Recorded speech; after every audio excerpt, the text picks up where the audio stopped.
पिता, पुत्र व पवित्र आत्मा यांच्या नावे आमेन. आपल्या प्रभू येशू ख्रिस्ताची कृपा, परमेश्वराची प्रीती व पवित्र आत्म्याचा सहवास तुम्हाला लाभो.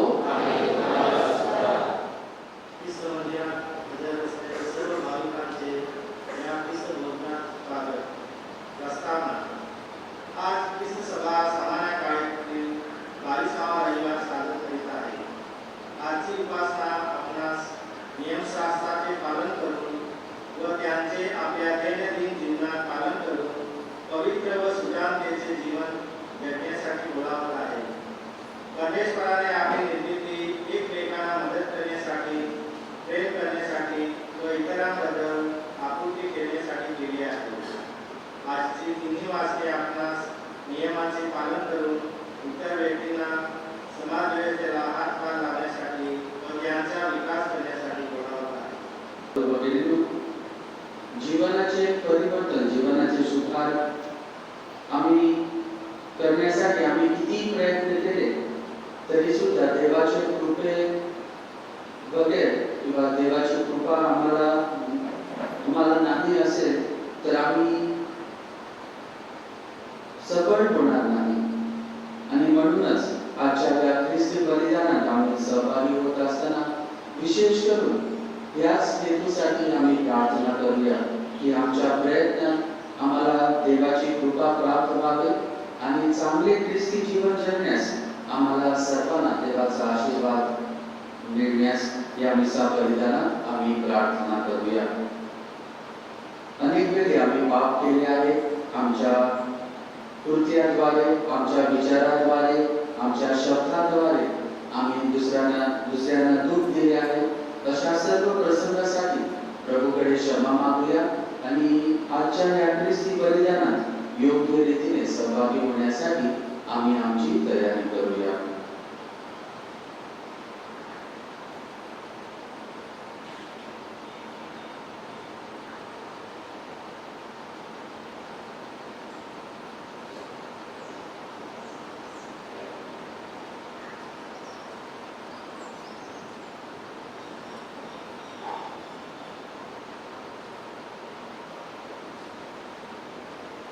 आमच्या सर्व पापाबद्दल मनापासून दुःख धरून सर्वजण आम्ही म्हणूया. सर्वशक्तिमान परमेश्वराजवळ व तुम्हा बंधू भगिनीजवळ मी कबूल करतो की कल्पनाने, शब्दाने, कृत्याने व व्यक्तीने मी फार पाप केले आहे. माझा अपराध, माझा फार मोठा अपराध. म्हणून इथे तुम्हाला पवित्र मर्या सर्व हेतू सर्व संज्ञांना व तुम्हा बंधू भगिनींना मी विनंती करतो की माझ्यासाठी आपल्या प्रभू परमेश्वराजवळ प्रार्थना करा. सर्वसमर्थ परमेश्वर आम्हावर दया करो व आमच्या पापांची क्षमा करून आम्हाला सार्वकालिक जीवनाकडे नेवो. आमेन.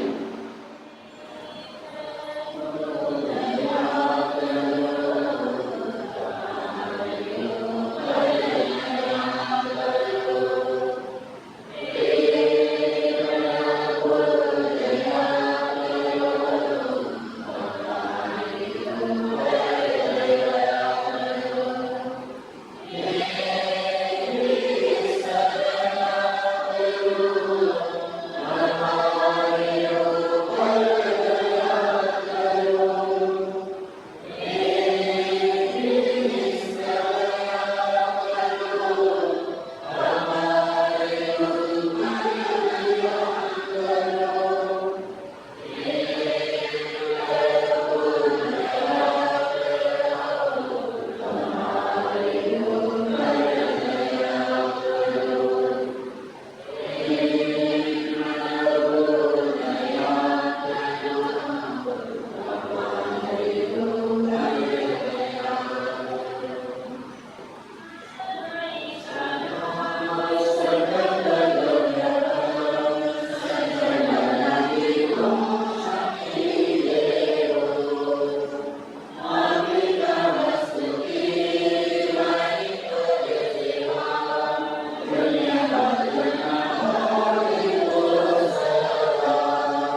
सर्वसमर्थ परमेश्वरा, सर्व चांगल्या गोष्टींचा तू उगम आहेस.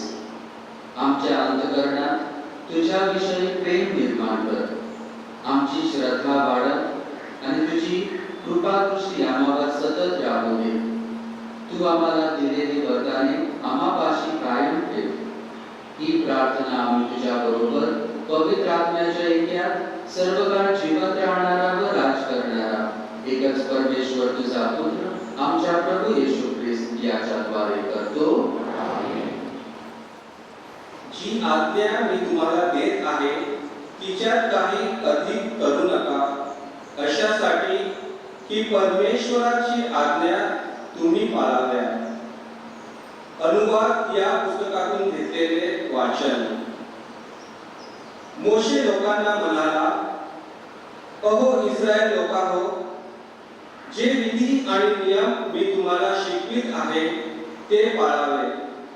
म्हणून तुम्ही ते ऐकून घ्या, म्हणजे जिवंत राहाल आणि तुमच्या पूर्वजांचा देव परमेश्वर तुम्हाला जे देश देत आहे त्यात प्रवेश करून तो वतन करून घ्या. जी आज्ञा मी तुम्हाला देत आहे तिच्यात काही अधिक उणे करू नका. तुमचा देव परमेश्वर यांच्या ज्या आज्ञा मी तुम्हाला देत आहे त्या तुम्ही पाळाव्या. तुम्ही ते विधी आणि नियम काळजीपूर्वक पाळावे, कारण त्यामुळे देशोदेशींच्या लोकांच्या दृष्टीला तुम्ही सुज्ञ आणि समंजस असे दिसाल. त्या सर्व विधी संबंधी ऐकून ते म्हणतील की हे महान राष्ट्र खरोखर बुद्धिमान आणि समंजस लोकांचे आहे. कारण आमचा देव परमेश्वर याचा आम्ही धावा करतो तेव्हा तो आमच्या जवळ असतो. याच्यासारखे देव जवळ असणारे महान राष्ट्रे दुसरे कोणते आहे? हे सारे नियमशास्त्र मी आज तुम्हाला देत आहे. त्यातल्या सारखे यथार्थ विधी आणि नियम असणारे महान राष्ट्रे दुसरे कोणते आहे? हा प्रभूचा शब्द आहे. प्रतिसाद. हे परमेश्वरा, तुझ्या मंडपात कोण वस्ती करेल? हे परमेश्वरा, तुझ्या पवित्र पर्वतावर कोण राहील? जो सात्विकतेने चालतो आणि नीतीने वागतो, तो जो मनापासून सत्य बोलतो, तो जो आपल्या जिभेने चुगली करीत नाही तो. प्रतिसाद. हे परमेश्वरा, तुझ्या मंडपात कोण वस्ती करेल? तो आपल्या सोबत्याच्या वाईट करत नाही, तो आपल्या शेजाऱ्यांची निंदा करत नाही, तो अधर्माला तुच्छ लेखतो, तो परमेश्वराचे भय बाळगणाऱ्यांचा सन्मान करतो. प्रतिसाद. हे परमेश्वरा, तुझ्या मंडपात कोण वस्ती करेल? तो आपण वाहिलेल्या शपथेने स्वतःचे अहित झाले तरी ती मोडत नाही. तो आपला पैसा व्याजी लावत नाही. तो निरपराध्यांची हानी करण्याकरिता लाच घेत नाही. जो असा वागतो तो कधी ढळणार नाही. प्रतिसाद. हे परमेश्वरा, तुझ्या मंडपात कोण वस्ती करेल? तुम्हाला आज्ञिलेल्या वचनाप्रमाणे तुम्ही आचरण करा. प्रत्येक उत्तम देणगी आणि प्रत्येक पूर्णदान वरून आहे, ज्याला विकार नाही आणि जो फिरलेले शाळेत जात नाही, अशा ज्योतिमंडळाच्या टिक्यापासून एक उतरते. आपण त्याच्या सृष्ट वस्तूतील जसे काय प्रथम फळ व्हावे म्हणून त्याने स्वतःच्या इच्छेने आपणाला सत्य वचनाने जन्म दिला. सर्व मलिनता आणि उस्कळून आलेला दुष्ट भाव सोडून तुमच्या आत्म्याचे कारण करणे सामर्थ्य आणि दृढावलेले वचन सौम्यतेने स्वीकार. वचनाप्रमाणे आचरण करणारे असा, केवळ ऐकणारे असू नका. अशाने तुम्ही शब्दाची फसवणूक करता. देवविद्येच्या दृष्टीने शुद्ध आणि निर्मळ धर्माचरण म्हणजे अनाथांचा आणि विधवांच्या त्यांच्या संकटात समाचार देणे आणि स्वतःला जगापासून निष्कलंक ठेवणे हे आहे. हा प्रभूचा शब्द आहे. जय घोष.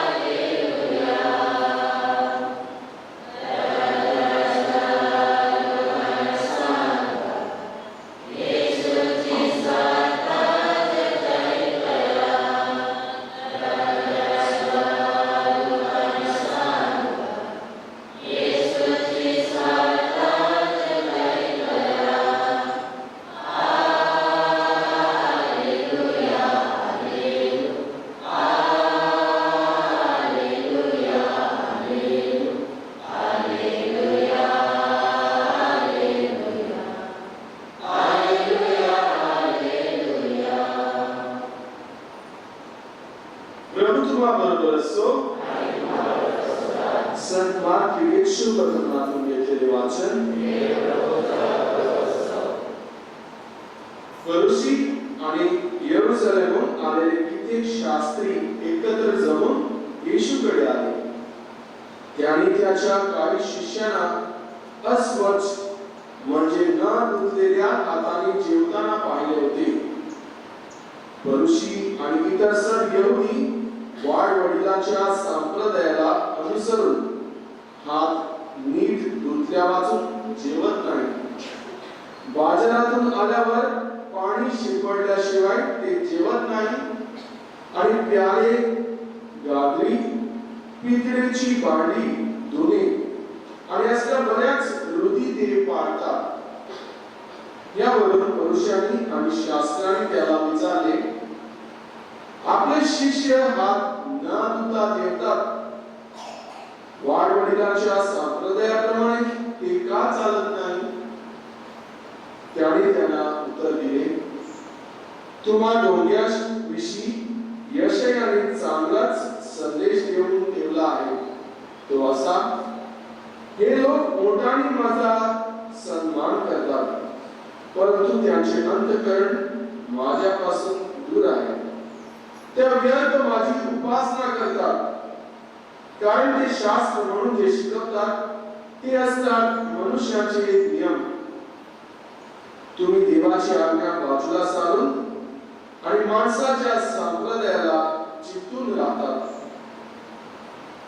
त्याने लोक समुदायाला पुन्हा बोलावून म्हटले, तुम्ही सर्वजण माझे ऐका आणि समजून घ्या. बाहेरून माणसाच्या आत जाऊन त्याला भ्रष्ट करेल असे काही नाही, तर माणसाच्या आतून जे निघते तेच त्याला भ्रष्ट करते. कारण आतून म्हणजे माणसाच्या अंतःकरणातून वाईट विचार निघतात. जाड करणे, चोऱ्या, खून, व्यभिचार, लोभ, दुष्टपणा, कपट, कामातुरपणा, हेवा, शिवायगाळी, अहंकार, मूर्खपणा या सर्व वाईट गोष्टी आतून बाहेर निघतात आणि माणसाला भ्रष्ट करतात.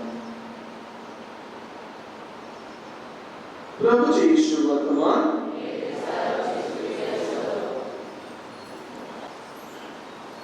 ख्रिस्ताय प्रिय बंधूंनो, या जगात माणसं धर्म पाळतात. बरेचसे लोक तरी धर्म पाळतात आणि अलग अलग धर्म आहेत. धर्माचा मुख्य हेतू काय आहे? धर्म आपल्याला देवाकडे जोडतो, तसेच माणसाकडे जोडतात. धर्मामुळे समाज चांगला होऊन जातो. चांगली शिकवण आपल्याला धर्मामुळे मिळत आहे. धर्मामुळे जगात सुख शांती स्थापन होते. पण काय वेळी आपण माणसा धर्माचा अलग अर्थ काढतो आणि धर्मामुळे समाजात फूट घातलेले आपण पाहतात. धर्मामुळे झगडा वादविवाद या दिवसांनी न्यूज पाहिलं तर बरेचसे आम्हाला असे दृश्य दिसतात. धर्मामुळे लढाई चालू आहे, लोकांना मारतात. एक धर्म दुसऱ्या धर्माच्या विरुद्ध झगडा. जो धर्माचा हेतू होता, मकसद होता, मानव बोललेला आहे. काय तर आपलाच हेतू घेऊन स्वतःला आणि दुसऱ्यांना पण फसवत आहे. देव आपला तसा नाही. देव प्रेमळ, दयाळू, आपल्या सर्वांची चिंता करतो. आम्हाला सर्वांना एकत्रित आणण्यास प्रयत्न करतो. आजच्या पहिल्या वाचनात मोसे आपल्या लोकांना मोआब डोंगरावर जेव्हा तो पोहोचतो तेव्हा संदेश देत आहे. इस्रायल लोक मिस्र देशातून बाहेर आले होते. देवाने नेमलेल्या जागेवर ते जात होते. कानान या देशात जात होते आणि मोआब या ठिकाणी या डोंगरावर पोहोचल्यानंतर कानान हा देश त्यांना दिसत होता लांबून. तर मोसेस मरायचा होता आणि मरण्याच्या अगोदर त्या लोकांना तो देश दाखवून म्हणतो, देवाने आपला करार पाळला आहे. जो करार तुमच्या बरोबर केलेला आहे तो पाळला. आता तुम्हाला तुमच्या देशात नवीन देश तुमच्यासाठी देत आहे.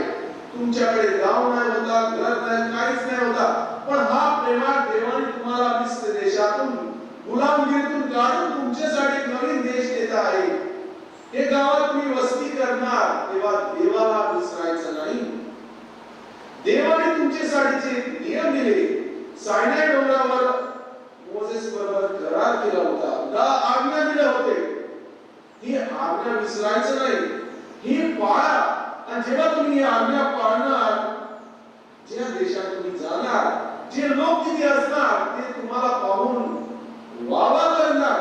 किती चांगला त्याचा देव, किती चांगले नियम त्याच्यासाठी दिलेले आहेत. हे नियम पाळून त्यांना जीवन मिळणार आहे. लोक तुमची आणि तुमच्या देवाची वावा करणार, तुमच्या देवाची ओळख त्या लोकांना भेटणार. तर हा संदेश देऊन मोसेस मरण्याच्या अगोदर त्या लोकांना पाठवून देत आहे. आपला देव प्रेमळ आहे, आपल्यासाठी भरपूर करतो. हा संदेश पहिल्या वाचनात फक्त इस्रायल लोकांसाठी नाही, पण आपल्या सर्वांसाठी आहे. कारण आम्ही पण देवाची निवडलेले लोक आहेत आणि ते कायदा, जे नियम, ते आज्ञा त्यांना दिले होते, आम्हाला पण दिलेले आहे. ते 10 आज्ञा आपणही पाळतो. जर आपण पाळत असेल तर आपल्या जीवनात आपण खुश असणार की देवाच्या आज्ञा पाळतो. त्या आज्ञामुळे आपल्याला जीवन मिळते. बंधुभगिनींनो, देव आपले बरे इच्छितो, आपलं वाईट नाही. देव भेदभाव करत नाही. आम्ही फादर बनण्याच्या अगोदर आम्हाला एक्सपिरियन्स अनुभवासाठी अनेक गावामध्ये पाठवतात. आणि असेच एका वेळी आम्ही महाराष्ट्राच्या एका गावात 1 महिन्यासाठी होते. आणि ते गावात ख्रिस्ती नाही होते, फक्त हिंदू, मुसलमान आणि बौद्ध धर्माचे लोक. आणि त्यांच्याबरोबर आम्ही 1 महिना राहिले. आणि त्या गावाची विशेषता म्हणजे सर्व लोक आपल्या घराच्या बाहेर असताना एकमेकांबरोबर बोलतात, चांगलं वागतात, पण कोणी एकमेकाच्या घरी नाही जातात. तर आम्ही जेव्हा त्या गावात राहत होते, आम्ही लोकांची भेट घ्यायला सर्वांच्या घरी फिरत होते. आणि अशामुळे या लोकांनी मग आपल्या घराच्या बाहेर पाण्यात भरून पाणी पाणी ठेवला तर आम्ही जर त्याच्या घरात जायचे तर आम्हाला हात पाय धुवूनच जायला लागतं. ते आम्हाला सांगा तुम्ही भ्रष्ट झालेले आहे, तुम्ही दुसऱ्याच्या घरी जाऊन आलेले आहे. तुम्ही बौद्ध धर्माच्या लोकांना ते एकदम कालचे त्याचे म्हणायचे. मुसलमानाच्या घरी जाऊन आलेले आहे तर आमच्या घरात शिरायचं नाही, आमच्याकडे बोलायचे असेल तर हात पाय धुवून यायचं. आणि आमच्याकडे ते विचारायचं तुमची जात कोणती आहे. आमचं जात पात काय नाही, आम्हाला सर्व ठीक आहे हे मानायलाच तयार नाही. समाजात ते शक्यच नाही. हे तो जात पाळायलाच लागली. या लोकांचा विचार होता आणि त्यांना सांगायला देवाने आम्हाला सर्वांना एक निवडलेलं आहे, आम्ही सर्व एक आहे. बंधू बघितले मानायचेच नाही. बाळ व्यवस्थित एक गोष्टी करायच्या कोणाची कोण घरी जात नाही. बंधू भगिनो, काही वेळी आपण आपल्या मनात असे भेदभाव करतात, एकमेकाला आपण अलग समजतात आणि आपल्याला वाटतं धर्माने हे केलेलं आहे. धर्माचा आपण गलत फायदा काढतो, गलत समज आपण घेतो. आजच्या शुभ वर्तमानात पाहिले तर असेच आपल्याला काही दिसत आहे. शास्त्री आणि बरुशी ज्यांना नियमाविषयी, कायद्याविषयी, आज्ञाविषयी भरपूर माहिती होतं, ते दुसऱ्याला देवाच्या आज्ञाप्रमाणे शिकवायचे. नियम कोण पाळतात नाही पाळतात ते पाहून घ्यायचं. जेव्हा येशू आला तर येशू मध्ये त्याच्यामध्ये वादविवाद चालू झाला, झगडा चालू झाला. परत येशूच्या विरुद्ध व्हायचे आणि कारण म्हणजे त्याच्याप्रमाणे येशू नियम पाळत नाही. सब्बात दिवशी लोकांना बरे करतो. जे लंगडे होते ते चालायला लागतात. चालणे म्हणजे त्यांच्या मनात एक काम आहे. त्यांच्या नियमाप्रमाणे अमुक चालायला अलाउड होतात, जास्त चालायचे नाही. येशूने काय केलं, आपले जेव्हा बरे केले, बिस्तर घेऊन डोक्यावर घेऊन चालायला लावले. हे पण काम त्याच्यासाठी. असे भरपूर पापी लोकांना माफी देत होता. ज्या लोकांना समाजातून बाहेर काढले येशू त्याला समाधान देत होता. तर अशामुळे भरपूर वादविवाद येशू आणि शास्त्री पुरुषांबरोबर जात होता. आणि आज परत एकदा शास्त्री पुरुष येशूकडे येतात आणि त्याला सांगतात तुमचे शिष्याने जेवायच्या अगोदर हात धुले नाही. आपण सर जेवायच्या अगोदर हात धुतो, बाहेरून आपण आत येतात हात धुतो. आता कोरोनाच्या काळात ते एकदम महत्त्वाचे झाले, बरे आहे. पण यांनी एकदम धर्माला लागून हात नाही धुला तर पाप होणार असे केलं. धर्म काय आहे ते विसरून गेले, एकदम नियमावर त्यांचा फोकस केला. आणि म्हणून येशू म्हणतो तुम्ही ढोंगी आहे, तुम्ही सर्व नियम पाळतात देवाला खुश करण्यासाठी नाही, लोकांना दाखवण्यासाठी. लोक तुम्हाला वावा करतील म्हणजे किती नियम पाळतात पण याच्यावर देव प्रसन्न होत नाही. हे नियम कशासाठी, याचा मकसद काय ते तुम्ही विसरलेले आहे. हे नियम दिले होते तुम्हाला देवाच्या नजदीक आणण्यास, लोकांच्या नजदीक आणण्यास, पण तुम्ही लोकांना दूर करता देवाकडून आणि तुम्ही पण दूर जातात. बंधू येशू म्हणतो बाहेर जे आहे ते आपल्या आत जाताना आपल्याला भ्रष्ट करत नाही, पण आतून जे बाहेर येते ते आपल्याला भ्रष्ट करते. आपण आपले माइंड एकदम पॉवरफुल आहे. आपण अनेक विचार करतो. जर आपला वाईट विचार आहे तर मग ते ऍक्शन मध्ये बदलते. बराच वेळ तो वाईट विचार केला, त्याच्यावर विचार केला, मग आपण जे ऍक्शन करतो तो विचार फक्त मनातच नाही राहतो. म्हणून येशू म्हणतो जे तुमच्या मनात आहे, हृदयात आहे ते बाहेर निघते. वाईट विचार, लोभ, हेवा, शेवटला हे सर्व वाईट भरपूर मोठा लिस्ट येशूने त्या शास्त्रांना सांगितलं आहे. आम्हाला पण हा संदेश आहे. तर मी माझ्या हृदयात, माझ्या मनात काय काय विचार घालतो, तर चांगला विचार माझ्या मनात, माझ्या हृदयात आहे तर चांगलं ऍक्शन, चांगलं कृत्य माझ्या जीवनात घडणार, माझ्याद्वारे दुसऱ्यांना मी चांगल्या कृत्यानं मदत करणार. जर माझ्या मनात, माझ्या हृदयात वाईट विचार आहे तर वाईट कृत्य मी करणार. परंतु भगिनींनो, आपल्याला या प्रेमळ दयाळू देवाने संधी दिलेली आहे. जर माझ्या मनात, माझ्या हृदयात वाईट आहे ते काढून घेण्यास पाप स्वीकाराचा हा संस्कार पण दिलेला आहे. कारण देव आपला प्रेमळ आहे, तो कोणाला सोडत नाही, तो सर्वांना एकत्रित आणतो. या संस्काराचा मी फायदा घेतला पाहिजे, तेव्हा देवाचे प्रेमाची दयेची ओळख आम्हाला भेटणार. आणि विशेष करून मुलासाठी पाप स्वीकार आहे झाल्यानंतर मुलांना हा संधी घ्यायची आहे. ही देवाने दिलेली आम्हाला संधी आहे, देवाच्या नजदीक येण्याची संधी आहे, एकमेकांबरोबर समेट घडवून आणण्याची संधी आहे.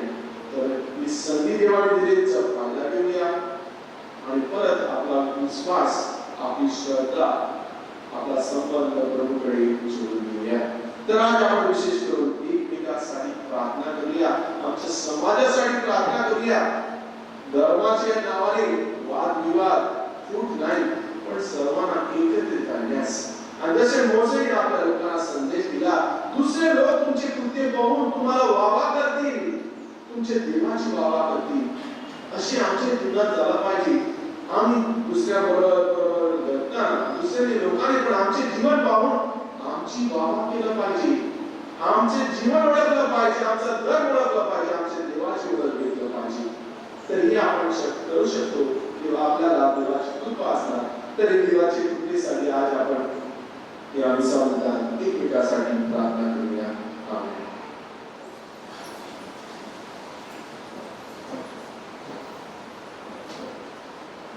प्रिय बंधू भगिनींनो, आमच्या श्रद्धेची आम्ही प्रकटीकरण करूया आणि सर्वजण एकत्रित आम्ही म्हणूया.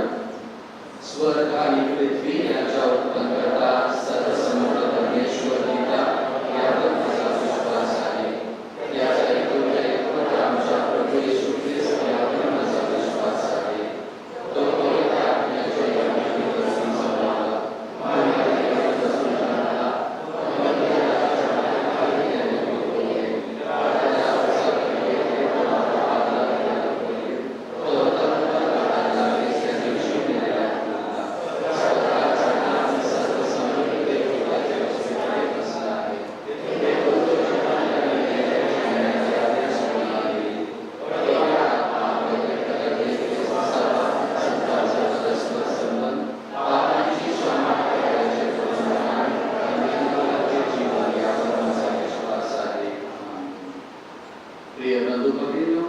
यावेळी आमची काय प्रार्थना आम्ही प्रभूचरणी देऊया. अखिल ख्रिस्त सभेची मुळात वाहणारे आपले परमाचार्य पोप फ्रान्सिस व इतर सर्व बिशप्स, धर्मगुरू, धर्मभगिनी यांना पवित्र आत्म्यांच्या मार्गदर्शनाचा स्वीकार करून त्यांचा वापर ख्रिस्त सभेसाठी करावा म्हणून आपण प्रार्थना करूया.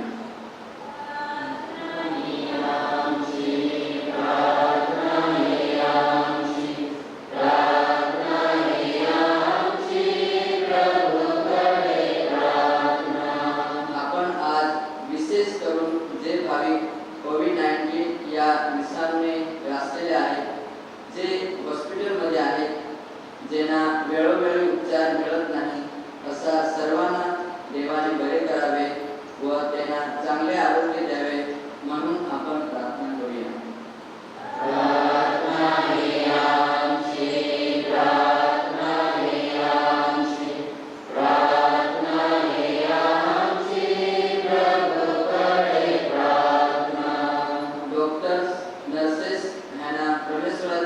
मिळावी व त्यांच्याद्वारे लोकांना परमेश्वराचा स्पर्श जाणवावा व जे डॉक्टर्स, नर्सेस लोकांच्या दबावाखाली घाबरत आहेत त्यांना योग्य ती शक्ती, सामर्थ्य मिळावे म्हणून आपण प्रार्थना करूया.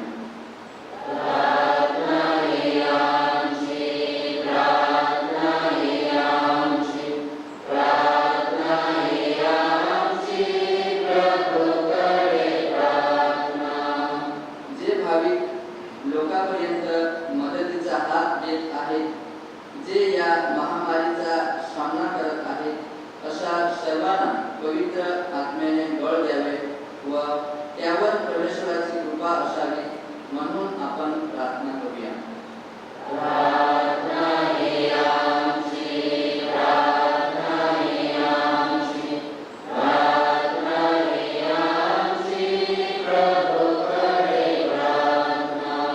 आपल्या जीवनाद्वारे आपण इतरांना देवाचे प्रेम व एकमेकाविषयी आदर बाळगावा व त्यांच्याद्वारे आपण देवाचे प्रेमात वाढवावे म्हणून आपण प्रार्थना करूया.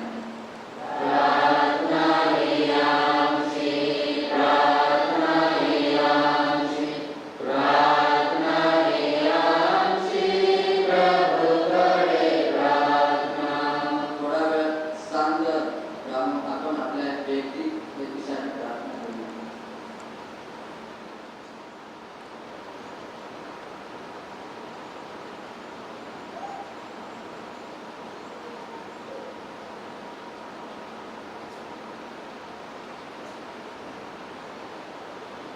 हे परमेश्वर बाबा, आम्हाला शारीरिक आणि मानसिक पवित्रता दे. सर्व अनिष्ट मोहापासून दूर राहण्यास व तुला प्रसन्न करणाऱ्या गोष्टीत सदैव मन समवण्यास आम्हाला समर्थ कर. ही प्रार्थना आम्ही प्रभू येशूच्या नावाने करतो.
प्रिय बंधू भगिनींनो, आपले हे बलिदान सर्वसमर्थ पित्याला मान्य व्हावे म्हणून प्रार्थना करा.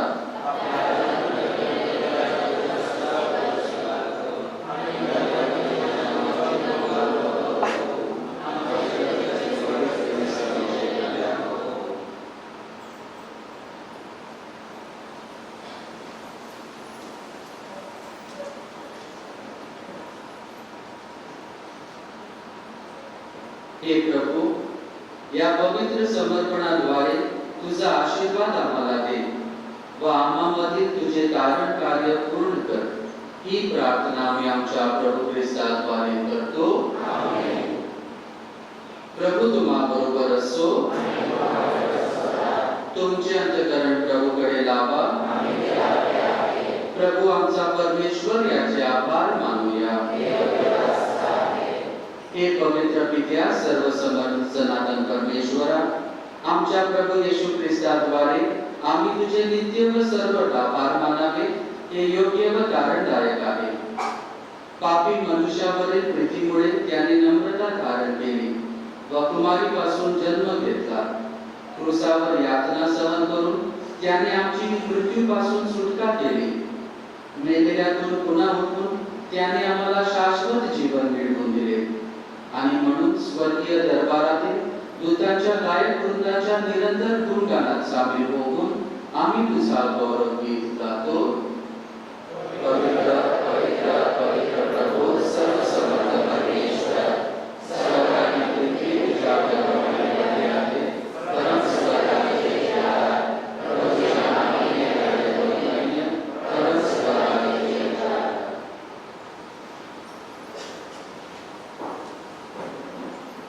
प्रभू, तू खरोखर पवित्र आहेस.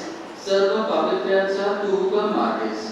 ही दाने पवित्र करण्यासाठी करण्यासाठी तुझा आत्मा यांच्यावर येतो. ही दाने आमच्यासाठी आमच्या प्रभू येशू ख्रिस्ताचे शरीर व रक्त बनव. स्वेच्छेने स्वीकारलेल्या आपल्या दुःख सहनापूर्वी त्याने भाकर घेतली, तुझे आभार मानले आणि भाकर मोडून ती आपल्या शिष्यांना देत म्हणते, तुम्ही सर्वजण हे घ्या आणि खा. हे माझे शरीर आहे, हे तुमच्यासाठी अर्पिले जाईल.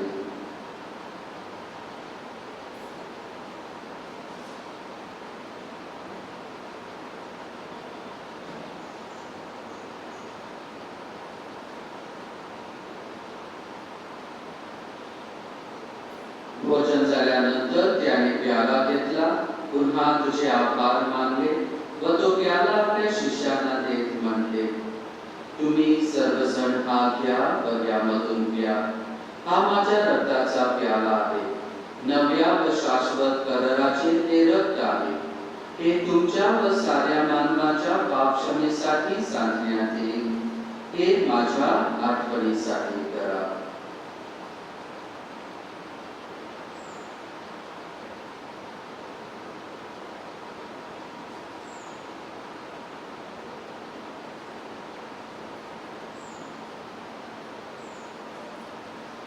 श्रद्धेच्या रहस्याचा आपण जयघोष करूया. ख्रिस्त मराठा, ख्रिस्त जीवन झाला, ख्रिस्त पुन्हा येईल.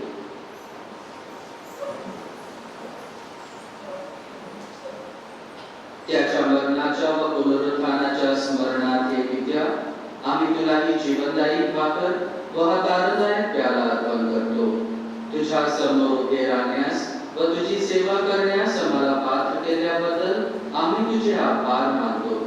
ख्रिस्ताचे शरीर व रक्त सेवन करणारे आम्ही सर्व पवित्र आत्म्याच्या कृपेने एक व्हावे असे आम्ही विनवितो. प्रभू सज्जनवर बसलेल्या ख्रिस्त सभेच्या अंतर्गत आमचे परमगुरू फ्रान्सिस, आमचे महागुरू फिलिप यांनी व इतर सर्व गुरु यांच्यासह आमच्या तुझ्या प्रेमात उत्तरोत्तर वाढ कर. मरणातून पुन्हा उठण्याच्या आशेने ख्रिस्त काही विश्रांती पावलेल्या आमच्या बंधुंची आठवण कर. त्यांना व ख्रिस्त वास झालेल्या इतर सर्व लोकांना तुझी दिव्य दर्शन घडू दे. आम्हा सर्वांवर दया कर. देवमाता धन्य कुमारी मरिया, संत योसेफ तुझा पती, सारे प्रेषित व जगाच्या आरंभापासूनच्या तुझ्या सत्संगासह आम्हाला शाश्वत जीवनाची वाटणी कर. त्याच्याबरोबर आम्ही तुझी स्तुती करावी व आमच्या प्रभू ख्रिस्ताद्वारे तुझा गौरव गावा म्हणून आम्हाला कृपा दे.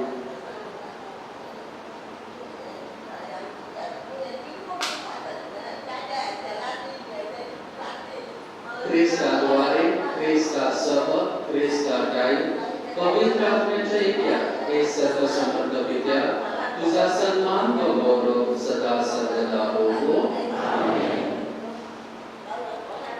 आपण परमेश्वर पित्याकडे आत्मविश्वासाने प्रार्थना करूया. आमच्या स्वर्गीय बाबा, तुझे नाव पवित्र मानले जावो, तुझे राज्य येवो, जसे स्वर्गात तसे पृथ्वीवरील तुझ्या इच्छेप्रमाणे होवो. आमची दररोजची भाकर आज आम्हाला दे, जशी आम्ही आमच्या अपराध करणाऱ्यांना क्षमा करतो, तशी तू आमच्या अपराधांची क्षमा कर. आणि आम्हाला पापात पडू देऊ नकोस, पण वाईटापासून आम्हाला सोड. हे प्रभू, सर्व वाईटापासून आमचे संरक्षण कर. या जीवनात तू आम्हाला शांती दे. आमच्या तारणाऱ्या येशू ख्रिस्ताच्या पुन्हा येण्याची व शाश्वत जीवनाची आशेने वाट पाहत असता आम्ही तुझ्या दयेच्या सहाय्याने पापापासून दूर राहावे व सर्व संकटापासून सुरक्षित असावे.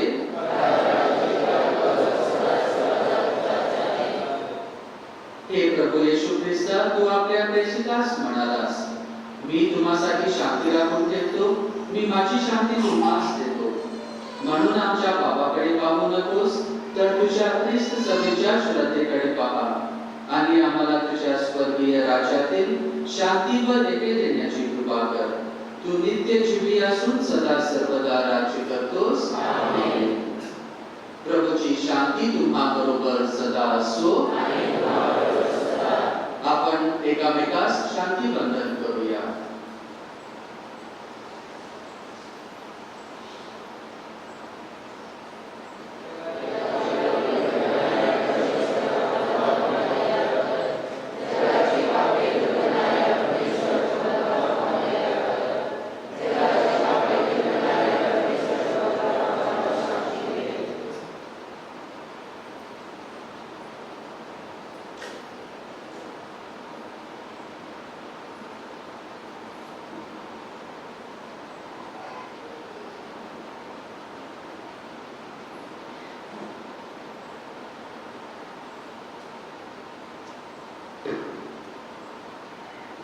जगाची पापे दूर करणारे हे देवाचे कोकरू पहा, याच्या भोजनास बोलवण्यात आलेले आपण सर्वजण धन्य आहोत.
हे प्रभू, जीवनाच्या भाकरीने तू आम्हाला नवजीवन देतोस. या भाकरीने तुझ्यावरील आमची भक्ती वाढत आणि जनसेवेद्वारे तुझी सेवा करण्यास आम्हाला सहाय्य कर. ही प्रार्थना आम्ही प्रभू येशूच्या नावाने करतो. प्रभू तुम्हा बरोबर असो. आणि सर्व समर्थ परमेश्वर पिता, पुत्र आणि पवित्र आत्मा तुम्हास आशीर्वाद देवो. जा ख्रिस्ताच्या शांतीने तुम्हास पाठविण्यात येत आहे.